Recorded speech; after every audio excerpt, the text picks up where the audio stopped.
Baby napping. The Faceless YouTube brand set up for beginners. The baby is finally asleep.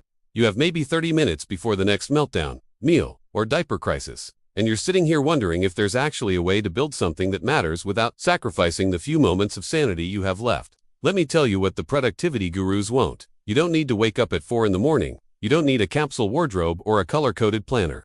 You need a business model that works around nap schedules, not against them. Here's what I'm going to show you today. A faceless YouTube brand you can build in fragments. No filming your face, no fancy equipment, just a system that runs while you're at the pediatrician or folding the same load of laundry for the third time. This isn't about going viral, it's about building an asset that pays you repeatedly for work you do once. And I'm going to break it down into chunks you can actually execute when you have 15 minutes and a lukewarm cup of coffee. Let's start with what faceless YouTube actually means. You're creating videos where you never appear on camera. Instead, you use stock footage, animations, screen recordings, or simple graphics. Your voice can be in it, or you can use text-to-speech. The channel isn't about you as a personality, it's about the value you deliver. Why does this matter for moms specifically? Because you don't have to worry about looking camera-ready, you don't need good lighting or a clean background. You can record audio while the baby is sleeping in the next room. You can edit in 10-minute bursts between feedings. The content doesn't depend on your availability or your appearance. This is strategic. You're building a media asset, not auditing for a lifestyle brand.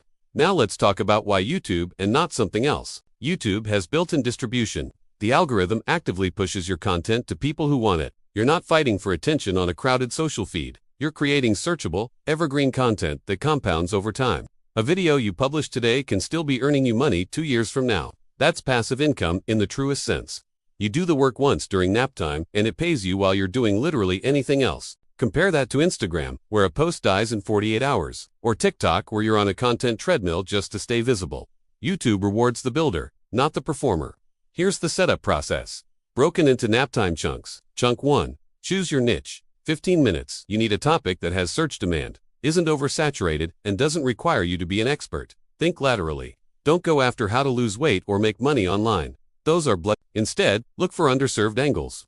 Beginner guides for specific hobbies. Explicable content for niche products. Comparison videos, how-to tutorials for things you've already figured out. Ask yourself this: what have I learned in the last year that I had to piece together from 10 different sources? That's your niche. You're not inventing the wheel. You're organizing information better than anyone else has. Market data shows that tutorial and educational content consistently performs well because people are actively searching for solutions. You're not hoping someone stumbles on your content. You're answering a question they already typed into the search bar. Chunk 2.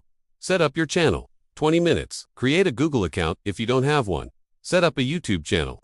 This is straightforward. Don't overthink the name. Keep it clear and searchable. If your niche is beginner gardening for small spaces, call it something like Small Space Garden Guide. Not clever, just clear. Upload a simple profile picture. You can use Canva to make a basic logo with your initials or a symbol related to your niche. Make a banner. Again, Canva has free templates. You're not trying to win design awards. You're establishing credibility. Write a channel description that explains exactly what someone will learn by subscribing. Be specific. Use keywords naturally. This helps YouTube understand what your channel is about so it can recommend your videos to the right people. Chunk 3. Script your first video. 25 minutes. Pick one specific question in your niche. Write a script that answers it completely in under 10 minutes of talking. Structure it simply. State the problem, explain the solution, step by step, summarize what they learned. Use simple language. Pretend you're explaining it to a friend who knows nothing about the topic. Avoid jargon unless you're defining it as you go. Your script doesn't need to be perfect, it needs to be clear and complete. You're not writing literature. You're delivering value. Chunk 4. Record your audio. 15 minutes. You can use your phone, find the quietest room in your house. Close the door. Use a closet if you need to. The clothes absorb echo. Read your script naturally. Don't try to sound like a professional voice actor. Just be clear and warm. If you mess up, pause and re-record that sentence. You'll edit it together later. If you absolutely cannot record your own voice, use a text-to-speech tool. 11 Labs and Murph both have natural-sounding AI voices. But honestly, your real voice builds more trust, even if it's not polished. Chunk 5. Gather your visuals. 20 minutes. You need footage or images that match what you're talking about. Pexels, Pixabay, and Unsplash have free stock footage and photos. Search for keywords related to your topic. Download clips that are at least 10 seconds long. You'll need about 1 to 2 minutes of footage for every minute of talking, depending on how you edit. If you're doing a tutorial, record your screen using OBS Studio, which is free. Walk through the process you're explaining while narrating. Chunk 6. Edit your video. 30 to 40 minutes. Use a free tool like CapCut or DaVinci Resolve. Import your audio. Drop your visuals on the timeline and trim them to match your narration. Add simple text overlays for key points. Use large, readable fonts. White text with a black outline works on almost any background. Keep transitions simple. Cuts are fine. You don't need fancy effects. The content is the star, not the editing.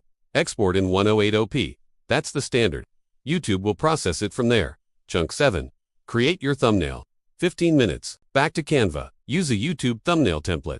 Pick a frame from your video or a stock image that represents your topic. Add big, bold text. 3 to 5 words maximum.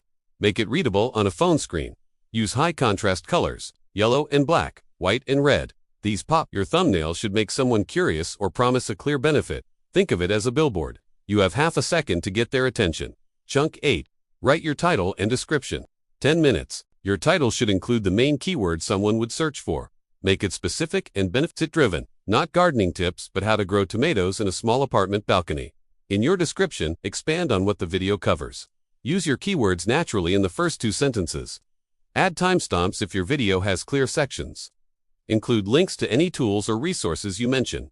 Add tags, but don't stress about them. YouTube cares more about your title, description, and the actual content of your video. Chunk 9. Upload and optimize.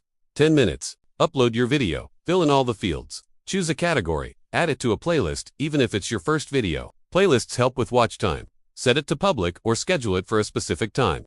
Consistency matters more than perfection, so pick a realistic upload schedule. Once a week is fine. Once every 2 weeks is fine. Just be consistent. Now here's the part where I need to be completely honest with you. This is not a get-rich-quick scheme. Your first video might get 20 views. Your first 10 videos might barely crack 100. That's normal. YouTube rewards consistency and improvement over time. The top sellers in educational niches typically took 6 to 12 months to see significant traction. But here's what's working in your favor. Every video you publish is another entry point, another search result, another chance for someone to find your channel and binge your entire catalog. You're not building a viral moment, you're building a library. The monetization comes in stages. Once you hit 1,000 subscribers and 4,000 watch hours, you can apply for the YouTube Partner Program. That's ad revenue. It's not life-changing at first, but it's something. Market data shows that small educational channels in specific niches can earn anywhere from $200 to $2,000 a month once monetized, depending on watch time and topic. But the real value is in what comes after. Once you have an audience, you can add affiliate links for products you recommend. You can create digital products like guides or templates. You can even get sponsorships from brands in your niche. You're building an asset, not a side hustle. An asset. Let me be clear about what this requires. You need to publish consistently. You need to improve your content based on what performs. You need to study your analytics and double down on what works. This isn't passive in the beginning. It's strategic and intentional. But the work you do now compounds. The systems you build now run while you're doing other things. That's the difference between trading time for money and building leverage. This model works for moms because it respects the chaos. You're not trying to block out 3-hour work sessions. You're building in fragments. 15 minutes here, 20 minutes there. Over weeks and months, those fragments add up to something significant. And here's the identity piece that matters more than the money. You're not just creating content, you're reclaiming agency. You're building something that's yours in a season of life where everything feels like it belongs to someone else. You're proving to yourself that you can still create, still learn, still grow, even when your days are dictated by nap schedules and sippy cups. This isn't about escaping motherhood. It's about integrating your ambition with your reality. You can be present with your kids and still build something meaningful. Those two things are not in opposition. The channel you start today could be paying for swim lessons next year. It could be covering your car payment in 18 months. It could be the thing that lets you say no to going back to a job you hate. Or maybe it just gives you something to work on that's yours. A project that makes you feel like a whole person, not just someone's mom. Start small. Script 1 video this week. Record it during the next nap. Edit it in pieces. Publish it and move on to the next one. You don't need permission. You don't need perfect conditions. You just need to start. The baby will wake up soon, but you'll have made progress. And that's how you build a business in the margins. One nap time at a time. Disclaimer. This content is for educational and informational purposes only and does not constitute financial or business advice. Earnings and results vary based on effort, market conditions, and strategy. Always do your own research before starting any business.